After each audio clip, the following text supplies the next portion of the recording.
Soya mokili, Nzambe ozali nyonso ya mokili, Nzambe ozali nyonso ya mokili, Yesu Yesu, Nzambe ozali nyonso ya bana Kongo, Nzambe ozali nyonso ya bana Kongo, Nzambe ozali nyonso ya bana Kongo, Yesu. Okiti na ye, azali kotala mokili na ye, oyo asalaki yeye, alembaka te alalaka te, Yawe nanga Yawe, Yawe na likolo, azali kotala mokili na ye, nguya etondi ye na likolo, yeye. Nguya etondi ye na se na mabele, Yawe nanga, Yawe yo bolingo, Yawe nanga, Yawe yo bolingo, Yawe nanga, Yawe talanga, ngana mona yo, Yawe ya bana Kongo, yeye, Yawe ya profeteli, Yawe yo mokonzi, talabana na yo, bakoyemba yo, talabana na yo, bakolela yo, Yawe yo bolingo, Yawe nanga, Yawe yo bolingo, Yawe nanga. Kembo na Yahweh, kembo na Yesu, kembo na oyo azali vivant, kembo na oyo asalaka, kembo na oyo azali Nzambe, azali je suis, azali esika nyonso mokili ezali. Me mokili ezo seziri ete, oyo yende bazo yeba ye, ko bazo mona ye. Je ne vous laisse pas, je ne vous laisserai pas orphelin. Vous me verrez, mais le monde ne me verra pas. Je vis, vous aussi vous vivrez. Au nom de Jésus-Christ. Kembo na Yesu, kembo na Emmanuel, azali, azalaka, ya mufude, mikolo nyonso, azakaka ya sika, ndenga lingi.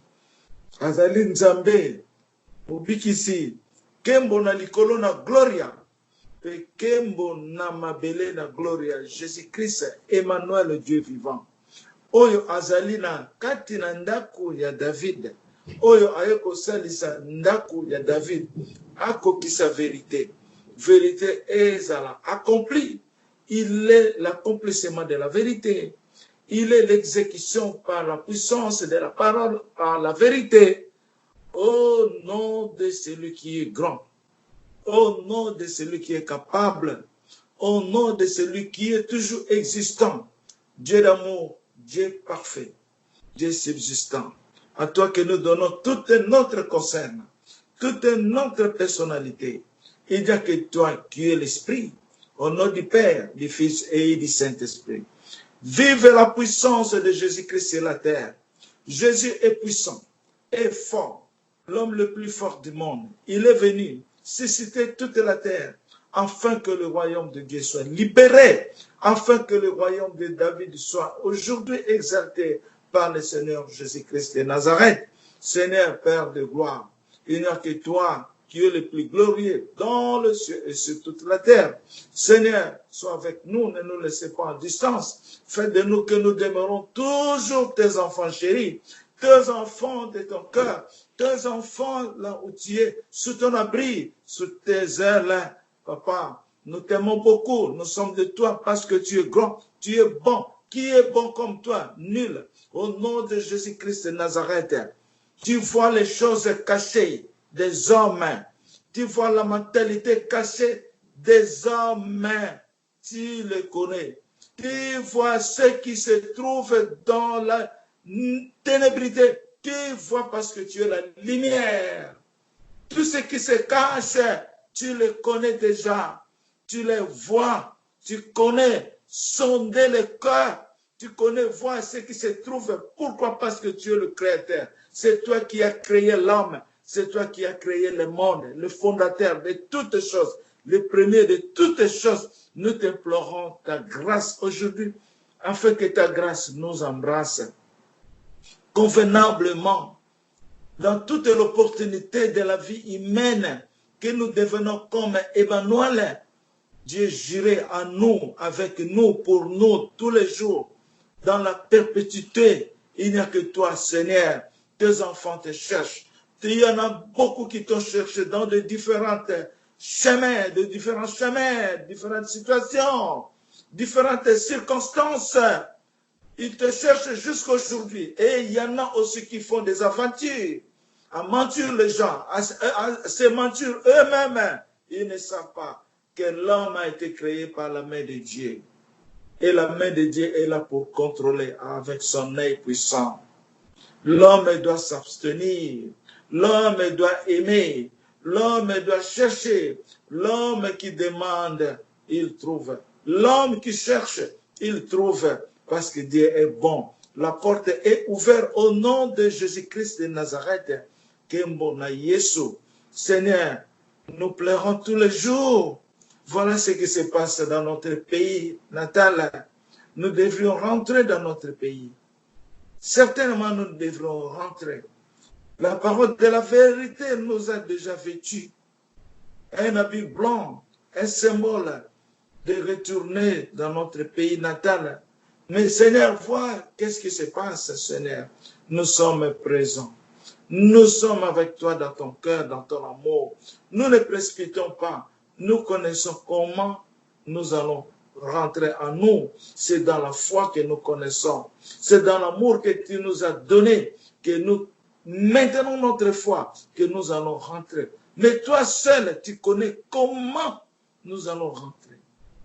Tu sais comment on va se procéder. Seigneur, nous te demandons que ta bienveillance nous couvre avec la joie, la bonté et la paix de l'éternité, Jésus-Christ de Nazareth. Kembo na Yesu, kembo na oyo aza vivant, kembo ya Emmanuel na kati ya bana na ye, kembo bolingo na yo etonda na kati ya mokili mobimba, kembo osi oye omonana na mokili mobimba. Mokolo wana ekozala tongo ya kotana pokwa ya koyinda. Mokolo wana ekozala midi ekokisa, mokolo wana ekoyebana te en un clin d'œil. Mokolo wana tozelaka yango. Ce n'est que toi le Père qui connais ce jour-là et ce temps-là, parce que tu es la vérité. Hosanna, Hosanna, Hosanna, Hosanna. Hosanna na likolo pe na mabele. Hosanna na kati ya ndako ya Nzambe ya Yesu Masiya. Epai ya fandi na direction na ye na kati ya ndako na ye. Epai aza koyisala mosala na ye na bana na ye. Seigneur, il n'y a que toi qui es bon.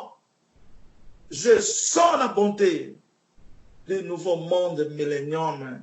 Je vois la grandeur de ta main pour le millénium. Je vois la subsistance de la qualité de ce nouveau monde, papa, que tu as réservé pour tes enfants.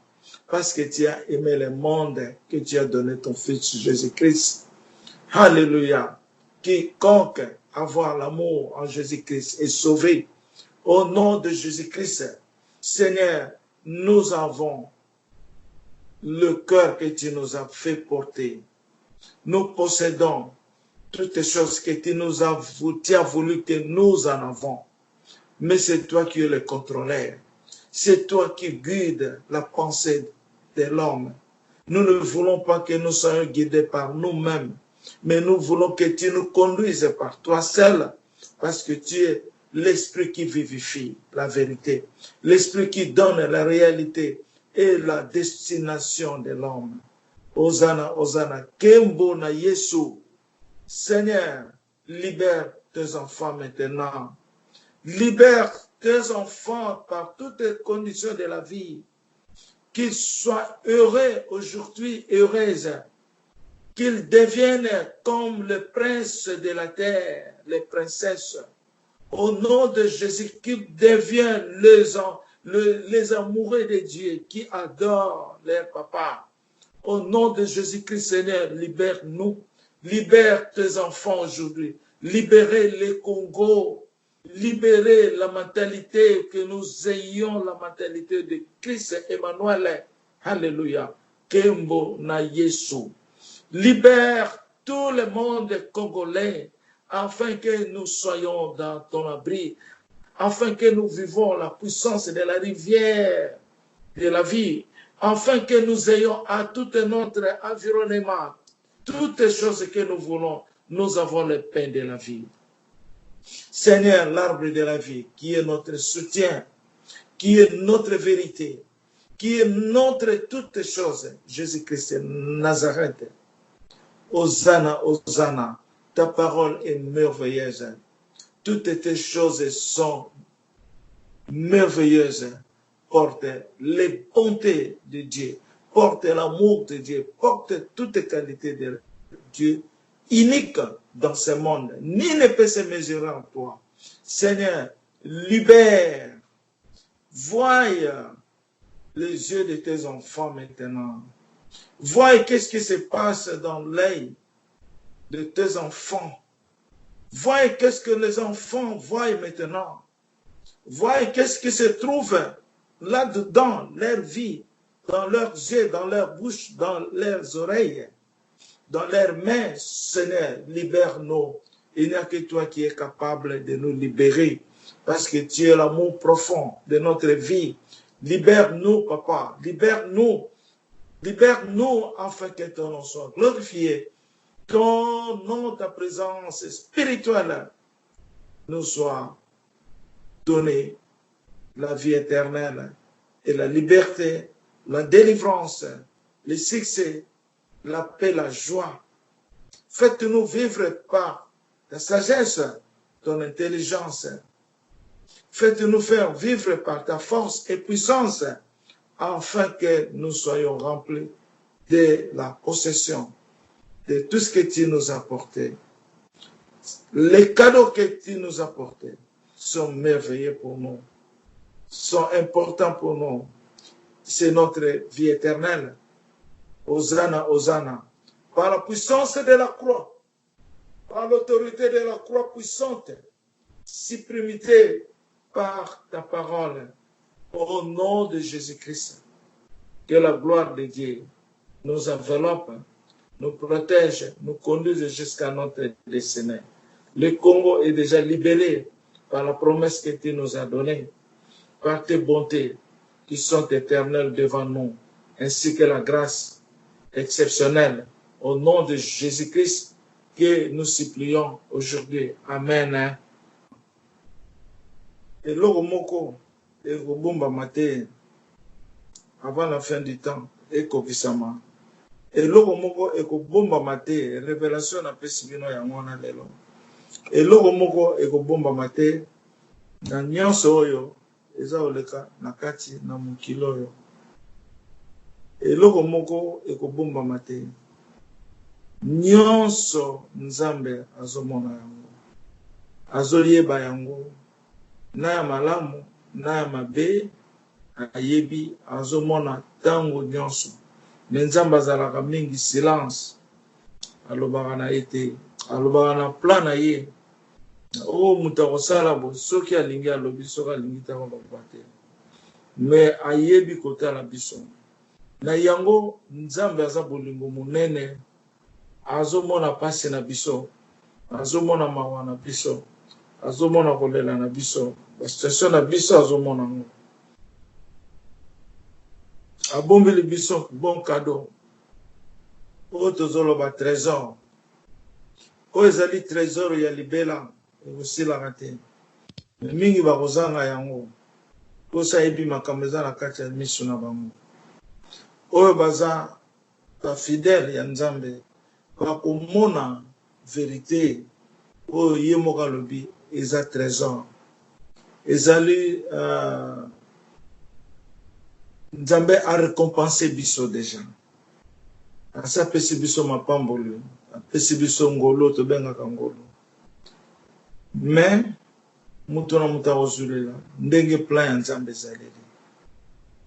Mais apesi biso yango. Ce n'est pas tout le monde oyo bakovivre na kati ya millennium. L'ère yango oyo oyo ayebi ke abongisaki te abongisa. Soki ozomonaka ozokoka te senga Nzambe, méditez, concentrez-vous, sachez bien que Jésus-Christ est avec vous. Il ne faut pas oublier ça. Que tozana papa na biso awa na mabele. Adana kati na biso, tozana kati na ye azo vivre biso. Po yasa bolingo. Ozomona. Dernièrement, topesaki prophétie ya motema. Topesaki prophétie ya motema. Nzamba alobaka likambo motema. Likambo ya bolingo. Alobaka likambo motema, likambo bolingo. Motema yango na peka eza bolingo ya Nzambe. Po motema nde kanisaka. Soki motema eza na mabe na kati, mutu akomanifeste amour te. Mais soki mutu aza na bolingo na kati, motema na ye mpe ekomi bolingo. Ntango tozoloba bolingo, tozoloba motema ekomi deux choses différentes. Po bolingo eza moko, motema mpe eza moko. Mais bolingo, soki totiango, bolingo plus motema, ekozala un na oyo aza bolingo ya solo. Soki bolingo eza te, ekozala égal un te. Ekozala égal un te. Po bolingo eza parfait. Apôtre Paul alobi na biloko misato ezali joie, amour, na eza biloko misato eza na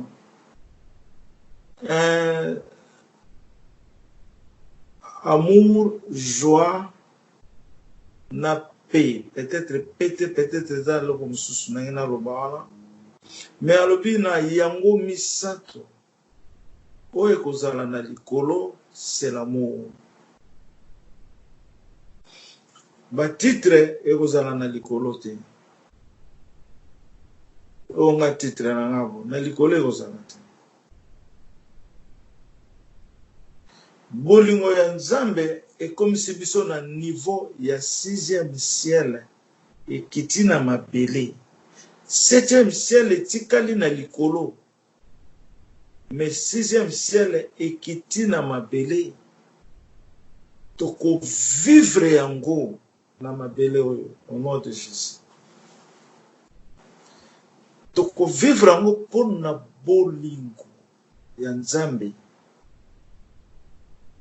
Pona bolingo ya Nzambe. Oyo Nzambe atindi aya ko adopter le nouveau né de Jésus-Christ. Pona nini eza le nouveau né? Parce que tango nyonso oza mwana ya sika obotami. Parce que Jésus azali je suis. Tozaka kabana. Le nouveau-né ezotikala kaka parfaitement. Le nouveau-né. Oyo ba botami ya sika. Na makila ya Yesu. Na kombo ya Yesu. Le Seigneur, le Sauveur. Juré. Bangonde bakoti na calendrier. Ya adoption. Ya bana ya Nzambe. Bangonde bakomi elenge na kati ya Nzambe. Ou bien parler tozo sala révision te mais ndenge molimo santo azomema biso. Ndenge molimo santo azomema biso toza na page ya bolingo amour. Toza na page ya amour. Omoni tango Nzambe azolakisa biso afungoli nzoto na ye boye abimisi motema na ye atie yango libanda natali ndenge motema nzambe eza kitoko ndenge motema nzambe eza kitoko nazoyeba te ndenge nini nakoki kolobela yango kaka maloba ezoloba kitoko eza brillant eza na gloire eza na nyonso ezomonana neti eza na bacouleur ya arc-en-ciel pe mais ezomonana lokola la couleur brillante du matin l'étoile du matin tala tongo ndenge tanaka ndenge likolo esalaka eye clair ya kitoko wana ya tongo ozomona motema ya nzambe emonisami boye me mokolo tolobaki yango tozwi bakomba na même jour satana alobi jamais okoloba makambo boye te komba ebandi sur le champ combat est continué. Combat est continué. Pona nini o nzambe alingi bino. Esali satana mabe. Esali satana malamu te. Satana banda basala ye. Ayebaki bolumwa nzambe alengeza te.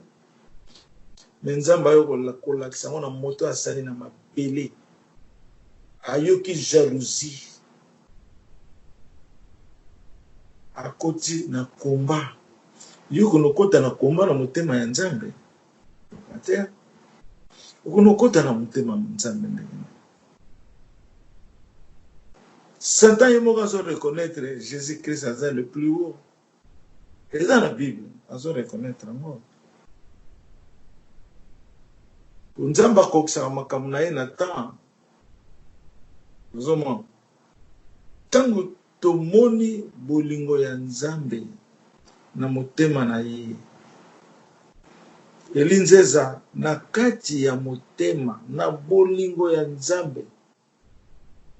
Soki motema ya nzambe monisami. Elingi koloba.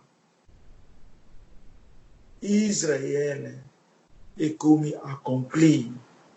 Congo est comme accompli. Total te ba makambo ezoleka sur place. Fo biloko wana ezala. Pona to mona munene ya nzambe. Makambo ezoleka sikoyo na mukili. Fo ekoma nanu. Poto vivre la grandeur de Dieu le Tout-Puissant. Eko ya kaka boyete. Eko ya boyete. Faut ba obstacle oye monana o munena nzambe monana oyo zo leka na Congo lelo na Congo kaka te na mondo yo faut leka faut to mona ngoboya pour vérité ya nzambe ekokisama mutu faut akoma na bolingo ya Emmanuel pour mutu azakaka mutu mutu akotikalaka kaka mutu fo mutu akoma exceptionnel yango na soko ozosambela fo refouler les entendre oyo bayokaka refouler l'esprit mabe par la puissance de la divinité tokosolola jour mosusu ndenge ya korefouler au nom de Jésus-Christ eza capable ya korefouler mais oyebi le Satan a conduit l'église Ezolo belanga mingi que c'est Satan la parle le nom de Jésus-Christ na zoe sabino hein yande yango ezaki do babiloko et wumisa kinga mingi pona kondima ke mutola azalaki ya nzambe c'est ça parce qu'il parlait le nom de Jésus-Christ il chantait on parlait de jeunes hein biloko yo tozomona eza nzambe mais c'est ki nango ya nzambe te secret nango eza nani soki a masqué bino okomi sous masque na ye sous emprisonnement na ye o tu bino bozo sala bozo mona ezoke na nzambe ezo suki la kaka na environnement wana ya nde wana sera ya mama jala lobi ke ba mama na basambe la kate ezo suki la kaka na environnement wana ke likolo te nzamba yo kaka ngopete Parce que c'est la convention et ça la maki. Il faut s'attaquer à la manière de wana. Donc, évitez ça. Tout ça pour éviter, on a comment? En déclarant, déclaration na yo, nzamba koyoka ngo. Ndenge Gédéon a lobaki na nzambe. Faut tester Dieu. Nzamba yebisa biso joana. Na pesa bino prophétie, nzamba lobi to tester ye. Nzamba lobi to tester ye. Boyoka ki on be boyoka kite. Mais mutoyo, oya latami na diabolo. Je vous dis la vérité que la vérité. To yebaka bango na comportement na bango. Wana zali symbole de Jésus a pesa biso ya mutuya. Na ba comportement na go. S'il ne peut pas changer ses comportements, oh, Satan sera aveuglé mutu, à l'addition caractère na ye. Caractère ya Satan zalaka mabe. Qu'est-ce qu'on va faire maintenant? On va déclarer. Tokolela na nzambe. Ndenge Gédéon de laki nzamba yoka kiyeti.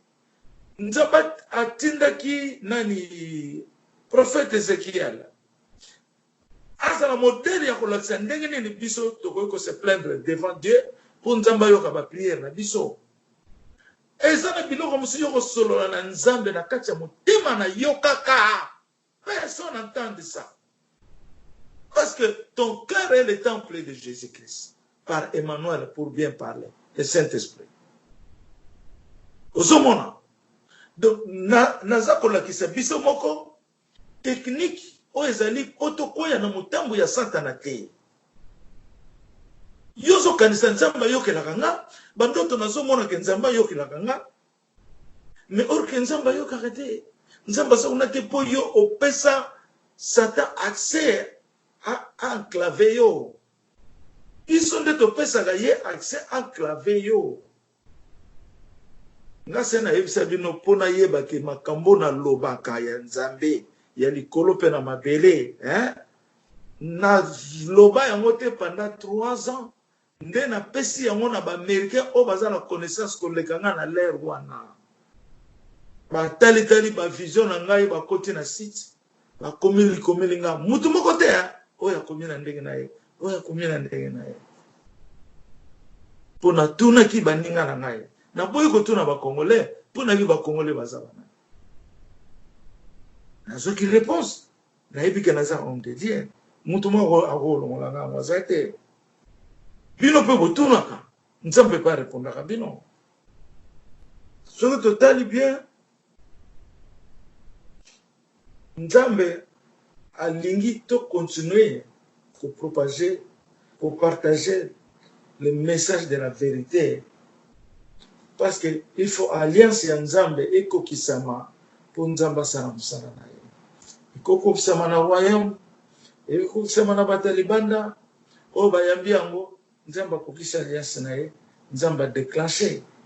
Pour déjà nzetambi le koli, et bimisi matiti ya jaune, et ngolo ba fruit eteli, na moni bato bazolia ba mbila ya rouge, bato bazosepela bazolia yango, et comme fonctionnel.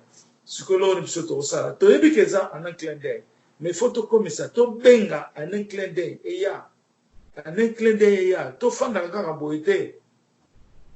Donc, au moment, et ça, na maman na somo to semble la naï, à l'autre note, ya mutu mo tu ne pouvez pas avoir l'idée, non que na ça na idée kulate, tu quand ça comme sous ba journaliste sous, mais à que l'autre mutu na ndoto, waouh, donc to yebi ke nzambe mutu alobi yango to méditer yango to sambelaka nzambe mutu alobi yango donc to yoka likambo yango plus tard donc ye wana woto kobenga nga yawo osomona donc nzambe nda azomema biso po nga naza na souci na lingi message bakongole nyonso bayoka yango na lingi bakongole bayoka po bazala sauve po oyo bazofinga baza sauve te oyo baza ko tout ce mitema na bango na ndenge moko ba critique baza sauvé te mais toza na besoin bazala sauvé mais tango na solo lelo na papa wana lokola nzamba la tibiso ye moko ayoki mawa pona yebise nga moni lelo tokomi wapi tala makamu na yo ndenge kui oza su ndenge ozala ite ozomona mais o néglige mingi Osilte ki ngai na ba question na yo. Lelo to komi wapi? Reconnaître ngo. Reconnaître ngo po na yebisi ye. Ki nzamba loba ina ngana pardonner yo, na libisa yo. Ozalaki na mbisa yeki na maboko na yo. Yo moko rataki yango. Éviter lelo ngo zala mutu nini na niveau Congo. Ozomona papa. Donc il faut qu'on zala toujours bon devant le peuple de Dieu. Oyebite na pese verset ya apôtre Paul. Oyebite apôtre Paul aloba makambo ezalaka ya molimo ezalaka toujours la folie. Bato ba comprendre ngambo te ezalaka la folie. Nzamba ba ndenge moko na mutu te. Faut te comprendre que loko. Nzamba sala makambo ya mutu te. À comprendre faiblesse na ye ba erreur na nga tala lelo de mozali. Zomona pona nini osa positionné te toza positionné le long na royaume totikala ya libela na kati ya royaume. Ça c'est le royaume de la vérité. Ça c'est le royaume de la vérité. Ça c'est le royaume qui identifie Jésus-Christ est le temple de Dieu. Ça c'est un royaume qui nous parle, le Saint-Esprit, c'est lui qui flamboie la lampe de l'éternité du royaume. C'est lui qui est la lampe de l'éternité dans le royaume. Jésus, le Saint-Esprit, le temple de Jésus-Christ. Biso ndeba tutozali temple ya Saint-Esprit, Molimo Santo. Yesu de afandaka na Molimo Santo. Nzambe afandaka na Yesu. Yesu afandaka na Molimo Santo. Nzambe wana na Yesu bazakaka moko.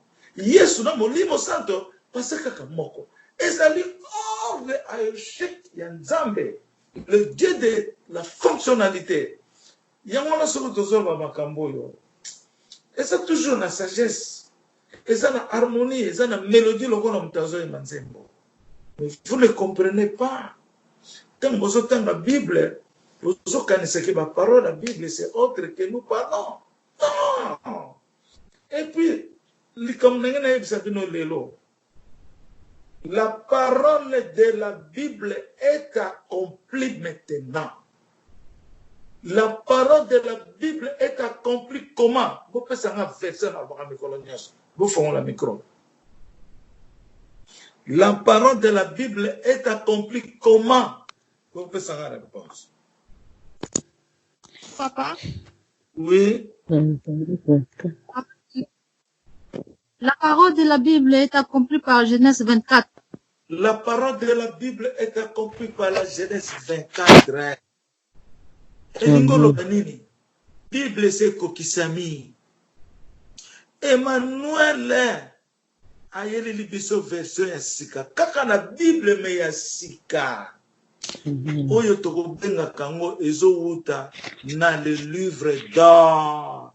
Bakobenga kango Bible te. Le livre d'or.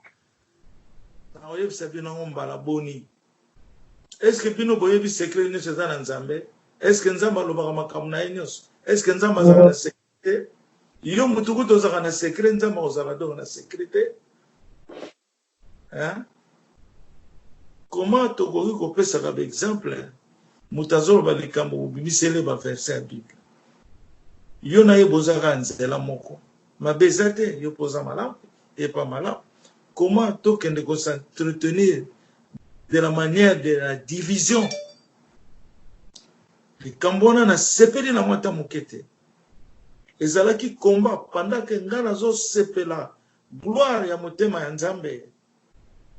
Moni gloire na motema ya Nzambe. Papa na ngaye bolingo ya kotisanga na kati na ye. Lino boyo kokota na bama interpellation mususu. Oyo kuteza iloba magana ngo mikolo nyonso. Oyo ezali ya sika bolingi koyokela koyokola yango te. Oyo ezali efungola vi na yo mobimba obiki. Royaume oyo toza lelo eza lokola ndako na yo oyo fande. royaume eza bisika na yo, royaume eza makanisi na yo, royaume eza makambo na yo.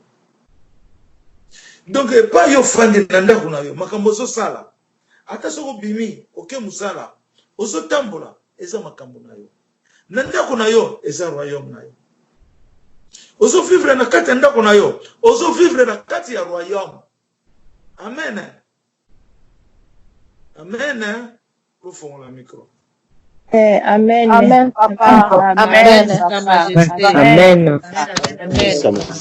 Donc le kamna nginde na loba yango wana ezalaki très important. On a déjà raison majeure pour laquelle ngai mama lega na loba. Donc royaume eza makambo na yo, vie na yo eza royaume. Donc Jésus-Christ Emmanuel oye na kombo ya Emmanuel. Aza mwana na yo, aza nzambe na yo, aza makambo na yo. Aza ko se transformer en plusieurs formes na makambo na yo au nom de Jésus. Po tester yango bokomona yango. Po tester yango bokomona yango ke ya solo to vivaka na kati ya royaume. Bana nzambe bo pesa nga tamuke pona solo na bino. Bino pe boteyaka ngai ya. Nesepelaka mingi. Yesu tango fils azoloba na ye alobi na ye ke ngai naza officier mokonzi mais soki na ngina sana likambo na tindaka bato na ngai ya musala basalelaka ngai mpona pesi ordre. Jésus ayebaki directement bazoloba na ye ye pa pesa ordre alobi nana mwana moto aza na foi boye te alobi ekopesama ndenge olobi mwana nde kuna azalaki malade baye bapesi esinga ke mwana biki. C'est la foi. Tozelaka te ke biso foto no kobimisa gouvernement wana. Non. Bokonzi ya royaume ya David eza bokonzi ya Nzambe. Mama na lobi loko moko etusaki ngai mingi na motema na nga. Bokonzi ya David eza ya Jésus-Christ na kati na David. Donc Nzambe akotungisa David te po kende kofanda na kiti wana. Eko yelela ye dans l'amiable. Faut que le Congo to boyite da kena Congo na tei na yepe na ye na bangengera nga eza bien. Mais bokonzi ya David ndenge na yebise ki Tiffany eza volonté parfaite ya Nzambe. Na yeki koyoka ngo jour wana lobi soki lobi que David nde baketaki koluka ye. David bakendeki koluka ye. Eza ndenge moko Noé atindi ndeka liboso kei ndeka ya mibale ayelelaki David lititi. Nani Noé lititi qui veut dire le monde, le nouveau monde. Azwaki mokili ya sika eyelelaki ye ndeke memelaki ye mokili ya sika. Noé azwi lititi azwaki nouveau monde. Alléluia. Noé luka kite. Noé luka kite. Ndeke akendeki kozulela ye. Et qu'est-ce que nous allons faire aujourd'hui? Yangona batu bazo umelete na roho bazaka pressé.